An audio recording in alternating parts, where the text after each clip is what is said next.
Doha இப்போ எப்படி இருக்குன்னு உங்களுக்கு தெரியும். பட் 1930s எப்படி இருந்தது அப்படின்னு தெரிஞ்சுக்கிற ஆர்வம் இருக்கா? அப்போது கண்டிப்பாக இந்த இடத்துக்கு போங்க.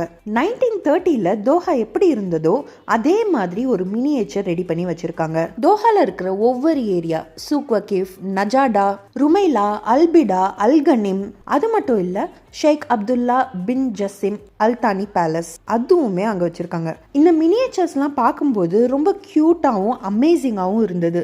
ரொம்ப ஆச்சரியமாக நான் பார்த்துட்டு இருந்தேன். அதில் குட்டி குட்டியாக இந்த ஆளுங்க, அவங்க அந்த கார்ஸ், ட்ரீஸ் எல்லாமே அவ்வளோ க்யூட்டாக செஞ்சுருந்தாங்க. ரியாலிஸ்டிக்காக இருந்தது.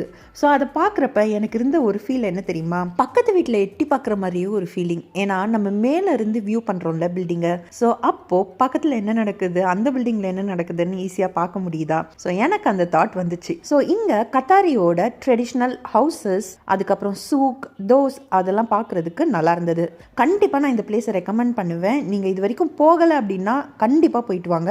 இந்த பிளேஸுக்கு என்ட்ரி ஃப்ரீ. இதோட லொக்கேஷன் எங்கே அப்படின்னா ஓல்ட் தோஹா போர்ட்டில் பாக்ஸ் பார்க், அதாவது கண்டெய்னர்ஸ் யார்ட் இருக்குது இல்லையா, அதுக்கு ஆப்போசிட்டாக இருக்க மீனா பார்க்கில் தான் இருக்குது. உங்களுக்கு எக்ஸாக்ட் லொக்கேஷன் வேணும் அப்படின்னா லொக்கேஷன் அப்படின்னு கமெண்ட் பண்ணுங்கள், நான் உங்களுக்கு சென்ட் பண்ணுறேன்.